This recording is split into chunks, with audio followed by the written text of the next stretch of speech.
So, Bismillahirrahmanirrahim and Assalamu alaikum. Welcome to this lecture. And in this lecture, we are going to start chapter number 5. And the chapter number 5 is about the loops. Loop के मुतालिक है और ये chapter, और इसमें हम start के अंदर पढ़ेंगे इंक्रीमेंट और डिक्रीमेंट ऑपरेटर, यानी कि एक one another type of operators. फिर लूप्स क्या हैं और कौन कौन से लूप्स हैं। वाइल लूप है, डू वाइल लूप है और फॉर लूप है। 3 लूप्स हैं। और मज़े की बात ये है कि ये बहुत फंडामेंटल लूप्स हैं। आपको यही लूप्स तकरीबन पाइथन में नज़र आएंगे, इसी तरह के लूप्स आपको जावा में नज़र आएंगे। और बेसिक कॉन्सेप्ट एक ही है, फॉर, डू वाइल और वाइल का। ठीक है, तो आगे बढ़ते हैं। What is mean by increment और डिक्रीमेंट ऑपरेटर। ये प्लस प्लस जो है ना, या minus minus is known as a increment और decrement operator respectively.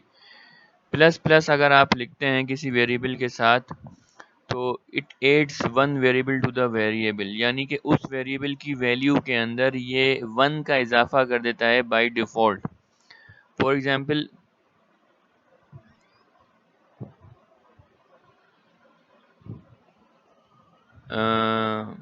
This is let suppose variable val, जिसमें प्लस प्लस लिखा है हमने। तो ये करेगा क्या, उस वेरिएबल की जो भी मौजूदा वैल्यू है उसमें 1 प्लस कर देगा। ठीक है, 2 तरीकों से इंक्रीमेंट किया जा सकता है। एक तरीका क्या है कि प्लस प्लस वेरिएबल का नाम लिख दें, और दूसरा तरीका ये है कि वेरिएबल का नाम लिखें और फिर प्लस प्लस करें। ठीक है, दोनों ही सूरत हालों में जो है ना, वो वेरिएबल की मौजूदा वैल्यू में 1 प्लस हो जाएगा। So by this slide we come to know that plus plus is the increment operator. इसी तरीके से माइनस माइनस जो है वो डिक्रीमेंट ऑपरेटर है, और अगर आप किसी वेरिएबल के साथ उसको माइनस माइनस लिख देंगे तो वो उसकी मौजूदा वैल्यू में से 1 को माइनस कर देगा। और डिक्रीमेंट ऑपरेटर को यूज़ करने के लिए आप या तो शुरू में लिख दें माइनस माइनस, या बाद में लिख दें माइनस माइनस। दोनों ही तरीकों से आप 1 माइनस करवा सकते हैं वेरिएबल में से। ठीक है, लेकिन इन दोनों तरीकों में फ़र्क है, यानी कि ये जो 2 तरीके लिखे हैं मैंने, काम तो डिक्रीमेंट इंक्रीमेंट हो रहा है और यहाँ पर भी डिक्रीमेंट हो रहा है, लेकिन द वे इट हैपेंस ये मैटर करता है। ठीक है, अच्छा, इस प्रोग्राम को समझते हैं। और इसमें एक वेरिएबल है नम, ये 4, उसकी वैल्यू 4 है। लाइन नंबर 10 के ऊपर वो वेरिएबल प्रिंट हो जाता है, यानी कि आपकी स्क्रीन के ऊपर 4 लिखा हुआ आएगा। ठीक है, उसके बाद उसने क्या किया, नम प्लस प्लस कर दिया। ठीक है, नम लिखा, नम वेरिएबल का नाम लिखा, और उसके बाद इंक्रीमेंट ऑपरेटर यूज़ किया, यानी कि जो नम की मौजूदा वैल्यू थी 4, उसमें 1 का इजाफा कर दिया, और उसके बाद दोबारा प्रिंट किया तो अब यहाँ पे 5 आएगा, यानी कि एक दफ़ा 4 स्क्रीन पे प्रिंट होगा, दूसरी दफ़ा 5 प्रिंट होगा। ठीक है, उसके बाद क्या हुआ, लाइन नंबर 19 के ऊपर देखें, वही इंक्रीमेंट ऑपरेटर है, लेकिन इस दफ़ा क्या है, पहले प्लस प्लस लिखा हुआ है और उसके बाद वेरिएबल का नाम है। ठीक है, यानी कि अभी यहाँ पे 5 वैल्यू थी, अब यहाँ पे 6 आ जाएगी। तो स्क्रीन पे क्या आउटपुट आ रहा है, 4 5 6। ठीक है, अभी मौजूदा वैल्यू है 6। अब वो डिक्रीमेंट करता है, नम में से माइनस माइनस, यानी कि नम की मौजूदा वैल्यू में से 1 माइनस, फिर प्रिंट करेगा तो 5 प्रिंट हो जाएगा। 5 के बाद दोबारा डिक्रीमेंट किया तो 4 हो जाएगा। तो आप देखें, जो हम बात कर रहे थे, फर्स्ट टाइम 4 प्रिंट हुआ, फिर इंक्रीमेंट हुआ, फिर इंक्रीमेंट हुआ, फिर डिक्रीमेंट और डिक्रीमेंट। तो इस प्रोग्राम से आपने इंक्रीमेंट और डिक्रीमेंट करना सीख लिया। ठीक है, आई होप समझ में आया होगा। लेकिन एक चीज़ जो यहाँ डिफरेंट है या वाज़े नहीं है, वो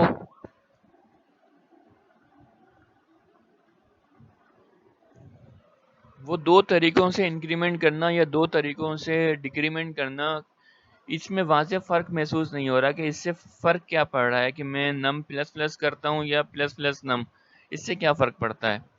ठीक है, ये इस प्रोग्राम से ज़ाहिर नहीं हो रहा। ठीक है, प्लस प्लस नम करने से भी इंक्रीमेंट ही हो रहा है और नम प्लस प्लस करने से भी इंक्रीमेंट ही हो रहा है, and same is the case for the decrement. तो फ़र्क क्या है? फ़र्क है प्रीफिक्स या पोस्ट फिक्स मोड का। जिस तरह हम मोबाइल कार्ड्स वगैरह यूज़ करते हैं तो हमारे पास दो ऑप्शंस होते हैं, प्रीपेड या पोस्ट पेड। बिलिंग के हवाले से प्रीपेड में हम क्या करते हैं कि भाई पहले पैसे देते हैं, पहले कार्ड परचेज़ करते हैं, उसके बाद सर्विस यूज़ करते हैं। पोस्ट पेड में सर्विस यूज़ करने के बाद पैसे देने पड़ते हैं। तो इसी किस्म का मामला कुछ यहाँ पर है कि the plus plus and minus minus operator can be use in prefix या postfix mode. Prefix mode होने का मतलब क्या होता है?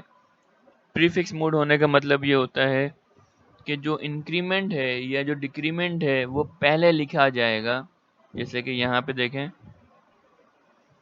प्रीफिक्स मतलब पहले, इंक्रीमेंट पहले, इंक्रीमेंट ऑपरेटर पहले आएगा, फिर वेरिएबल का नाम आएगा। डिक्रीमेंट ऑपरेटर पहले आएगा, फिर वेरिएबल का नाम आएगा। तो दिस इज, जैसे ही आप ये चीज़ देखें आप समझ जाएंगे ये प्रीफिक्स मोड है। ठीक है, और अगर वेरिएबल का नाम पहले और बाद में इंक्रीमेंट ऑपरेटर या डिक्रीमेंट ऑपरेटर, तो इसका मतलब ये पोस्ट फिक्स मोड है, बाद वाला। ये पहले वाला, अब पहले वाला और बाद वाले से मतलब क्या है? क्योंकि जाहिर सी बात है आप एक ऑपरेशन परफॉर्म कर रहे हैं, plus plus is a operator. ठीक है, तो any operator basically returns the value. तो in prefix mode the operator increments या decrement then return the value to the variable. यानी कि अब आप जिस तरह यहाँ पे आपने लिखा है ना, लाइन नंबर 4 पे, 14 पे या 19 पे। ठीक है, तो प्रीफिक्स का मतलब ये है कि पहले इंक्रीमेंट करेगा, उसके बाद उस वेरिएबल को वैल्यू रिटर्न कर देगा। और पोस्ट फिक्स मोड में क्या होता है कि पहले वैल्यू रिटर्न करेगा, बाद में इंक्रीमेंट करेगा। आ रही बात समझ में? नहीं आ रही होगी मुझे अंदाजा है, क्योंकि इस प्रोग्राम से ये चीज़ क्लियर नहीं हो रही कि प्रीफिक्स और पोस्ट फिक्स का क्या फ़ायदा है।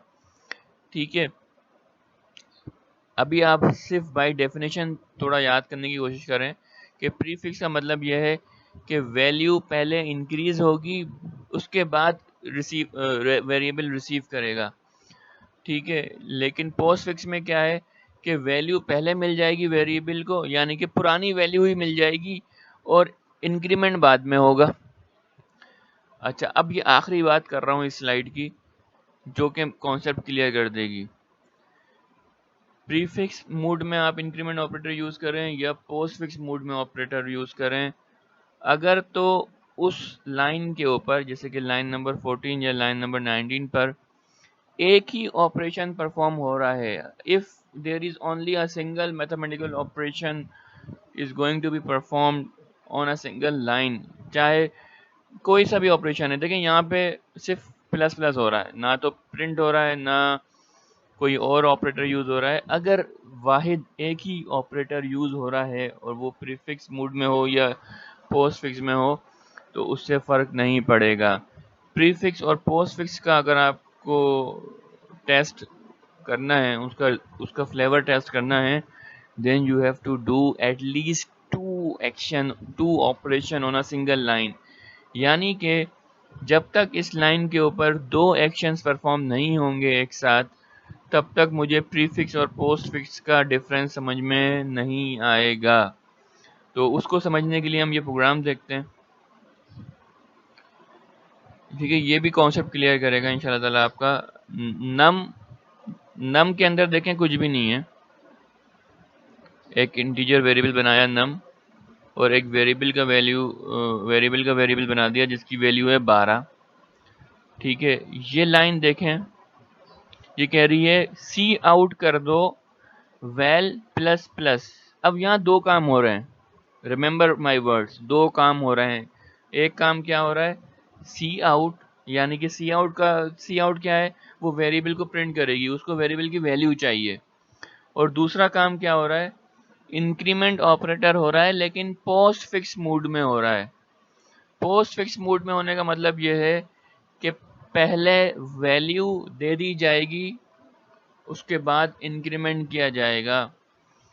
तो हुआ क्या कि जब सी आउट ने कहा कि मुझे वैल्यू दो प्रिंट करने के लिए, ठीक है, तो क्या हुआ कि वेरिएबल की ओरिजिनल वैल्यू जो है, जो कि 12 है, वो सी आउट को रिटर्न हो गई। तो सी आउट जो है वो 12 डिस्प्ले करेगा। डिस्प्ले करने के बाद और इस लाइन को छोड़ने से पहले वो इसको 13 कर लेगा, क्योंकि बाद में इंक्रीमेंट हुआ है। पहले यूज हो जाएगी वैल्यू, बाद में इंक्रीमेंट होगी। यहाँ पे क्या हो रहा है, लाइन नंबर ये जो भी है, इसमें भी सी आउट हो रहा है और इंक्रीमेंट हो रहा है, लेकिन प्रीफिक्स मोड में हो रहा है। यानी कि पहले इंक्रीमेंट होगी वैल्यू, उसके बाद वैल्यू का इस्तेमाल होगा। तो अब सी आउट जब मांगेगा ना वैल्यू, तो उसको पुरानी वैल्यू नहीं मिलेगी बल्कि इंक्रीमेंटेड वैल्यू मिलेगी। कैसे, ये लाइन छोड़ने से पहले वैल्यू 13 हो चुकी थी, अब ये लाइन एग्जीक्यूट हो रही है, लेकिन इस लाइन पर भी दो काम हो रहे हैं एक साथ। तो जब भी दो काम होंगे इंक्रीमेंट और डिक्रीमेंट ऑपरेटर के साथ, तो प्रीफिक्स और पोस्टफिक्स मोड बड़ा जो है ना दिलचस्प हो जाता है। तो यहाँ पे वो 13 से पहले उसको 14 करेगा, उसके बाद इसको रिटर्न करेगा 14। ठीक है, नम के अंदर क्या वैल्यू आने वाली है, नम के अंदर आने वाली है, प्रीफिक्स मोड के अंदर माइनस कर रहा है वो, यानी कि 14 हो चुकी थी, 14 वैल्यू हो चुकी थी। ठीक है, तो पहले माइनस करेगा, 14 को 13 बनाएगा और फिर नम को असाइन कर देगा। नम को क्या मिला, 13। लेकिन इस लाइन में नम को क्या मिलने वाला है, दोबारा 13। क्यों, क्योंकि यहाँ पे जो ऑपरेशन हो रहा है वो पोस्ट फिक्स मोड में हो रहा है। अब उसके अंदर 13 सेव है, ये हमें पता है, लेकिन इस लाइन के ऊपर क्या हुआ कि वैल्यू असाइन भी हो रही है और डिक्रीमेंट भी हो रही है। तो पहले असाइन करेगा, बाद में डिक्रीमेंट करेगा। यहाँ पे प्रीफिक्स है, तो पहले डिक्रीमेंट करेगा, बाद में असाइन करेगा। ठीक है, तो ये कुछ और बातें हैं इंक्रीमेंट और डिक्रीमेंट ऑपरेटर की, उसके बाद फिर मैं क्वेश्चन आंसर्स पर आऊँगा। आप इंक्रीमेंट और डिक्रीमेंट ऑपरेटर को एक्सप्रेशंस में भी यूज़ कर सकते हैं, जैसे कि रिजल्ट एक वेरिएबल है जो कि बराबर है num1 के पोस्ट इंक्रीमेंट वेरिएबल का। अब पोस्ट इंक्रीमेंट का मतलब यह है कि जो num1 की ओरिजिनल वैल्यू ना वही यूज़ होगी, क्योंकि इस लाइन पे दो से ज़्यादा काम हो रहे हैं, इंक्रीमेंट और डिक्रीमेंट भी हो रहा है, फिर ये प्लस भी हो रहा है और ये असाइनमेंट भी हो रहा है। तो अब यहाँ पे num1 की ओरिजिनल वैल्यू का इस्तेमाल होगा और इंक्रीमेंट इस लाइन को छोड़े जाने से पहले किया जाएगा, यानी कि वैल्यू पहले यूज़ होगी, बाद में इंक्रीमेंट होगा। लेकिन यहाँ पे num2 डिक्रीमेंट पहले होगा, बाद में वो प्लस ऑपरेटर के साथ यूज़ होगा। यानी कि अगर मिसाल के तौर पे num1 है 10 और num2 है 20, तो यहाँ पे तो 10 ही यूज़ होगा यहाँ पे,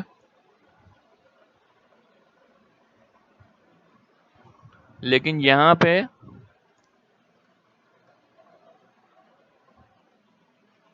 19 यूज़ होगा, क्योंकि पहले उसने डिक्रीमेंट किया। तो 19 प्लस होगा 10 के साथ और फिर वैल्यू रिजल्ट को असाइन हो जाएगी। लेकिन इस लाइन को ख़त्म करने से पहले जब कंपाइलर नेक्स्ट लाइन पर पहुंचेगा तो num1 जो है ना वो 11 हो चुका होगा, लेकिन कैलकुलेशन में क्या यूज़ करेगा, पुरानी वैल्यू, अगर पोस्ट फिक्स मोड में यूज़ करेंगे। अच्छा जी, इस तरह नहीं कह सकते कि आप दो वेरिएबल को सम कर लें और फिर उसको बोलें कि भाई प्लस प्लस कर दे। ये जो ऑपरेटर है ना इंक्रीमेंट या डिक्रीमेंट ऑपरेटर, ये सिंगल वेरिएबल के साथ काम करता है। ठीक है, तो रिलेशन एक्सप्रेशन में भी इसको यूज़ कर सकते हैं, लेकिन प्रीफिक्स और पोस्टफिक्स मोड जो है ना वो बड़ी तब्दीली ला सकता है आपके डिसीजन के अंदर। फॉर एग्जांपल x 10 है, तो ये पूछ रहा है कि क्या x का प्लस प्लस वर्जन 10 से ज़्यादा है। Postfix mode, post fix mode का मतलब क्या हुआ, बाद में। तो पहले कंपेयर, अब यहाँ दो काम कौन से हो रहे हैं, एक कंपैरिजन का और एक इंक्रीमेंट का। तो पहले कंपेयर करेगा, बाद में इंक्रीमेंट करेगा।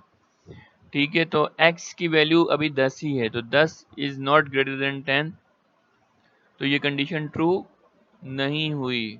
पोस्ट फिक्स में यूज किया जा रहा है। यहाँ देखें, अगर x की वैल्यू 10 है, पहले इंक्रीमेंट करेगा, बाद में चेक करेगा, तो जैसे ही इंक्रीमेंट कर देगा तो वो 11 हो जाएगी।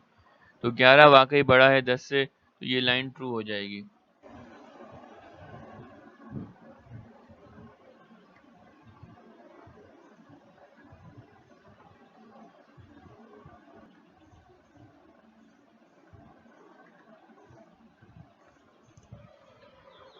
तो ये चेक पॉइंट्स लाजमी कर लीजिएगा। इसमें ये आपको प्रीफिक्स और पोस्ट फिक्स मूड को मुख्तलिफ अंदाज में यूज़ करना सिखाएगा। ठीक है, इन लाइंस को आप मेंटली भी करें सॉल्व, और फिर सी आउट उस पे कंपाइलर पे रन करके देखें अपने, और अपनी दिमागी आंसर को और कंपाइलर के आंसर को मैच करें। ठीक है, सही होना चाहिए, दोनों इक्वल होने चाहिए। ठीक है, अब पहला लूप पढ़ने जा रहे हैं हम, वाइल लूप। ठीक है, वाइल लूप, तो लूप बेसिकली कंट्रोल स्ट्रक्चर कहलाता है। Loop that causes a statement और a group of statement to be repeat. जिस तरह मैंने बात की कि लूप का मकसद क्या होता है, एक या बहुत सारी स्टेटमेंट को रिपीट करवाना। ठीक है, तो अब लूप्स तीन तरह के हम पढ़ेंगे। तो पहला लूप है वाइल लूप। इसका जो सिंटैक्स है वो क्या है, आप लिखेंगे वाइल, और वाइल के बाद ये राउंड ब्रैकेट, और इस राउंड ब्रैकेट में एक्सप्रेशन, यानी कि एक कोई टेस्ट एक्सप्रेशन होगी कि x ग्रेटर देन 10 है, y लेस देन 9 है। इस तरह की कोई एक्सप्रेशन होगी जिसको वो टेस्ट करेगा। ठीक है जनाब, टेस्ट करेगा। अगर वो टेस्ट सक्सेसफुल होता है, तो ये जो स्टेटमेंट है या जो ग्रुप ऑफ स्टेटमेंट है जो कि आप ब्लॉक से बना सकते हैं, यानी कि बॉडी बना सकते हैं वाइल की, तो फिर वो स्टेटमेंट रिपीट्स हो जाएंगी या एग्जीक्यूट होंगी। ठीक है, और जब तक ये एक्सप्रेशन ट्रू रहेगी, यानी कि इसको अगर मैं उर्दू में ट्रांसलेट करूं, वाइल जब तक ये एक्सप्रेशन ट्रू है, ये जो स्टेटमेंट है इसको रिपीट करता रहे। ठीक है, हो सकता है ये एक स्टेटमेंट हो सकता है एक ग्रुप ऑफ स्टेटमेंट्स हो।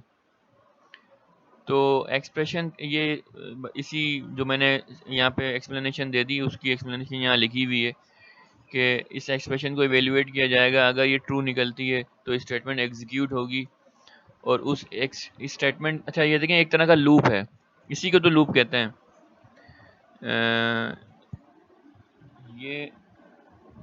ये एक्सप्रेशन टेस्ट होगी, अगर ये ट्रू होती है तो ये स्टेटमेंट रन हो जाएगी। रन होने के बाद प्रोग्राम जो है वो दोबारा एक्सप्रेशन पर आएगा, दोबारा टेस्ट करेगा। अगर दोबारा सच निकलती है तो ये स्टेटमेंट दोबारा रन हो जाएगी, यानी कि this statement can be run as many as time as the expression is true. जब तक ट्रू रहेगी एक्सप्रेशन, तो ये स्टेटमेंट रन होती रहेगी, और जैसे ही ये एक्सप्रेशन फॉल्स होगी तो स्टेटमेंट एग्जीक्यूट नहीं होगी। इसका मतलब ये हुआ कि जो वाइल की बॉडी है ना, उसमें एक स्टेटमेंट ऐसी भी होनी चाहिए जो इस एक्सप्रेशन को कभी ना कभी फॉल्स बना दे।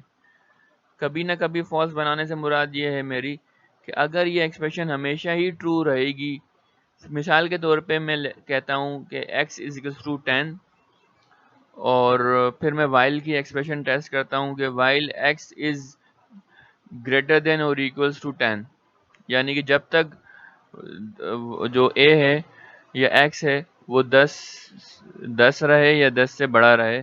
अब 10 तो वो उसकी ओरिजिनल वैल्यू है।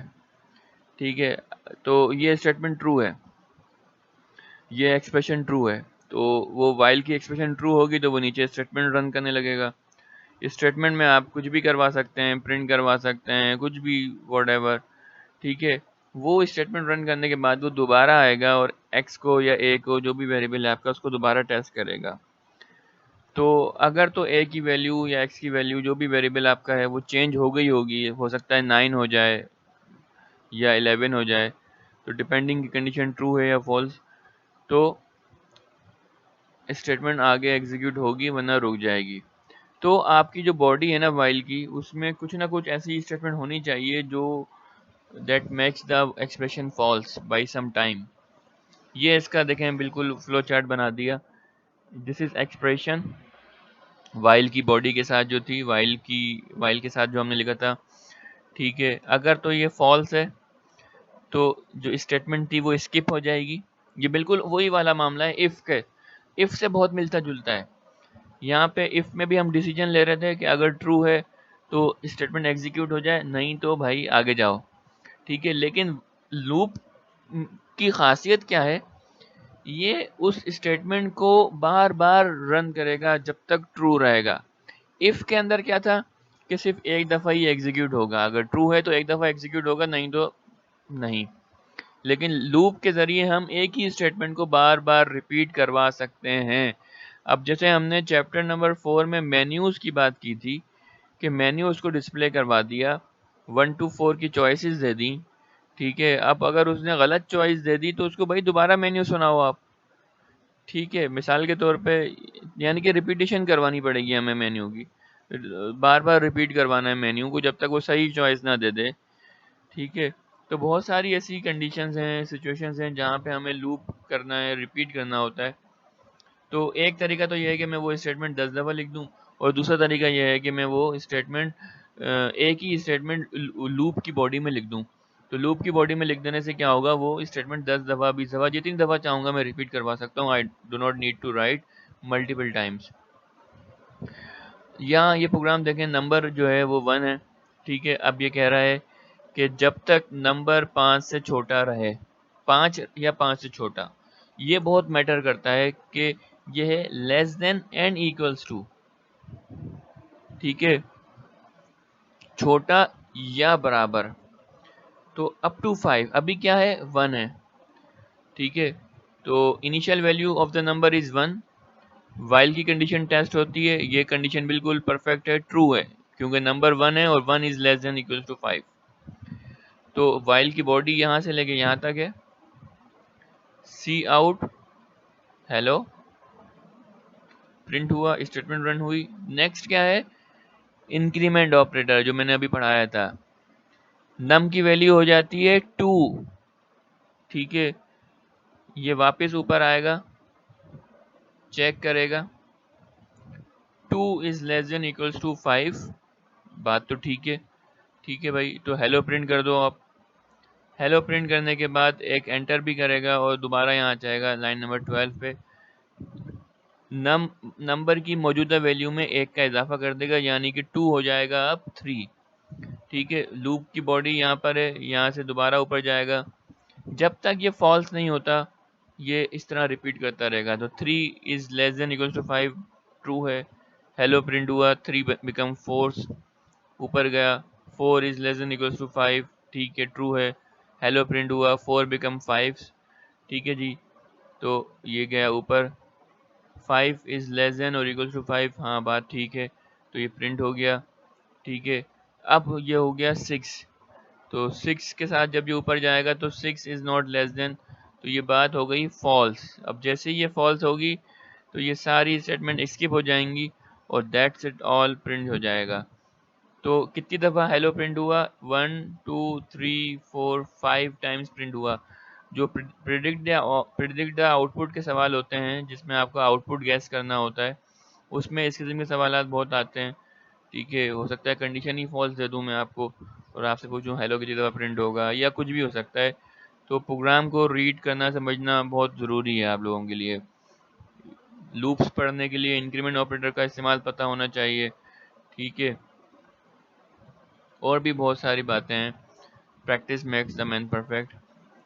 ये इस प्रोग्राम की एक्सप्लेनेशन है कि ये जो एक्सप्रेशन है ये टेस्ट कर रहा है इस एक्सप्रेशन को, ठीक है। जब तक ये नंबर छोटा रहेगा, ये बराबर रहेगा, तो हेलो प्रिंट होता रहेगा। ये पूरी इसकी बॉडी है जो मैंने आपको समझा दिया। ये इसका जो है वो पिक्टोरियल रिप्रेजेंटेशन हो गई ये टेस्टिंग कंडीशन है कि number less than equals to 5 है। अगर ट्रू है बात तो हेलो प्रिंट हो जाएगा और उसमें एक ऐड हो जाएगा। यहाँ एक बात बहुत ज़्यादा ज़रूरी है और वो क्या है, वो ये ज़रूरी है इंक्रीमेंट होना। अगर आपके वाइल की बॉडी में, मैंने बार बार ये बात कर रहा हूँ कि there is something in the while body that makes the expression false by some time. अगर ऐसा नहीं हो रहा ना, अगर ऐसा नहीं हुआ कि एक्सप्रेशन फॉल्स कभी भी नहीं हुई, तो फिर ये इनफाइनाइट टाइम्स रन हो जाएगा और हेलो ही प्रिंट करता रह जाएगा आपका कंपाइलर। ठीक है, तो वाइल की बॉडी में या किसी भी लूप में जहाँ भी आप काम कर रहे हैं, उस लूप की बॉडी में कुछ ना कुछ ऐसा होना चाहिए, ऐसी कंडीशन होनी चाहिए जो कभी ना कभी उस एक्सप्रेशन को फॉल्स कर दे। ऑपरेटर के बारे में बात की जा रही थी कि प्री टेस्ट, प्रीफिक्स या पोस्ट फिक्स होते हैं। इसी तरीके से लूप्स भी जो है ना वो प्री टेस्ट या पोस्ट टेस्ट लूप्स हो सकते हैं। प्री टेस्ट से मुराद ये होता है कि लूप की कंडीशन पहले टेस्ट होगी, उसके बाद एक्सप्रेस स्टेटमेंट रन होंगी। आगे हम देखेंगे कि कुछ लूप्स पोस्ट टेस्ट लूप्स भी हैं। वो क्या है कि वो कंडीशन बाद में टेस्ट करते हैं और पहले रन कर देते हैं। ठीक है, हो सकता है कि इस तरह करने से क्या हो कि एक्सप्रेशन हो सकता है फॉल्स हो, फर्स्ट टाइम के अंदर ही फॉल्स हो, लेकिन एक दफ़ा वो रन कर देंगे। लेकिन प्री टेस्ट लूप जो होता है, क्योंकि वो कंडीशन पहले टेस्ट करता है बाद में बॉडी एग्जीक्यूट करता है, तो it can never ever execute if the condition is already false. अगर इब्तिदाई से कंडीशन फॉल्स है तो फिर एग्जीक्यूट नहीं होगा। जैसे कि यहाँ पे नंबर 6 है और ये पूछ रहा है कि 6 इज लेस देन 5, तो ये कंडीशन फॉल्स है, तो ये कभी भी एग्जीक्यूट नहीं होगा। ये हेलो या जो भी है ये कभी भी प्रिंट नहीं होगा स्क्रीन के ऊपर। लेकिन अगर ये पोस्ट टेस्ट लूप होता है, आगे हम देखेंगे कि डू वाइल एक पोस्ट टेस्ट लूप है। ठीक है, तो वहाँ ये एग्जीक्यूट हो जाती बात। फिलहाल अभी आप वाइल लूप ही समझें। ठीक है, ये बहुत इंपॉर्टेंट बात है जो मैं आपसे इतनी देर से कर रहा हूँ। The loop must contain a code to make the expression become false. आपके कोड में, लूप की बॉडी में कुछ ना कुछ ऐसा होना चाहिए जो एक्सप्रेशन को फॉल्स कर दे, otherwise there is no way to stop unless कि आप उस विंडो को बंद करें, क्लोज करें। और ऐसा लूप फिर इन्फिनाइट लूप बन जाता है क्योंकि वो मल्टीपल इन्फिनाइट टाइम्स रन हो रहा होता है। जैसे कि ये एक एग्जांपल है इन्फिनाइट लूप्स की। नंबर 1 है और 1 is less than equals to 5। Condition true है, हेलो प्रिंट हो जाएगा। हेलो प्रिंट होने के बाद वो ऊपर आएगा, नंबर अभी भी 1 ही है क्योंकि कोई इंक्रीमेंट या डिक्रीमेंट नहीं हुआ नंबर के अंदर। तो हमेशा नंबर 1 रहेगा, हमेशा नंबर 1 5 से छोटा रहेगा और हेलो प्रिंट होता रहेगा। तो this is an example of infinite loops. So that's comes to N